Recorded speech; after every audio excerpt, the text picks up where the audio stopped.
Hello everyone. তো আজকে সকাল সকাল আমরা যাচ্ছিলাম আমার শ্বশুর বাড়িতে।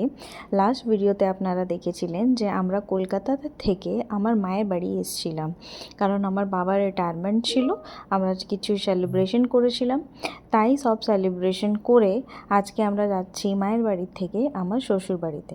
এই যে আমার শ্বশুর বাড়ি যাওয়ার পথে কি সুন্দর সুন্দর অপূর্ব দৃশ্য, এত গ্রিনারিজ। মাঝে মাঝে যখন আমি স্ট্যাটাসে দিই কিছু এইগুলোর ফটোজ ভিডিওস, তখন আমার কলকাতায় থাকা বান্ধবী আর কালিগসরা বলে যে ঝর্ণা তুমি কোথায় থাকো, ওখানে পাহাড় দেখা যায়, কি সুন্দর লাগে দেখতে।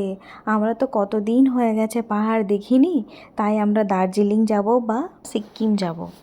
কিন্তু এটা দার্জিলিংও নয় আর এটা সিকিমও নয়, এটা হচ্ছে ঝাড়খণ্ড, আক্কা ঝাড়খণ্ড।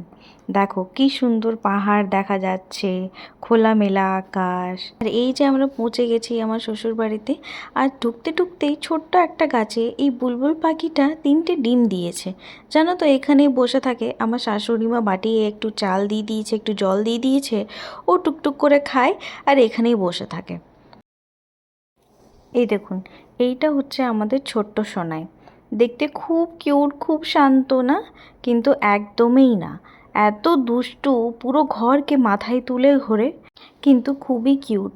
আমি কাজের ক্ষেত্রে এখানে থাকতে পারি না, বাইরে থাকতে হয়, কিন্তু আমি একে অনেক মিস করি। এই যে এইটা হচ্ছে মিষ্টি। এনার অর্ডার ছিল যে ছোটো মা আমার জন্য ইউনিকর্নওয়ালা ডায়েরি পেন্সিল নিয়ে আসবে, তাই আমি নিয়ে এসেছি ওনার জন্য। এই যে ওনার খুবই পছন্দ হয়েছিল, কিন্তু ছোটোকে তো দেখছি বেশি এক্সাইটেড।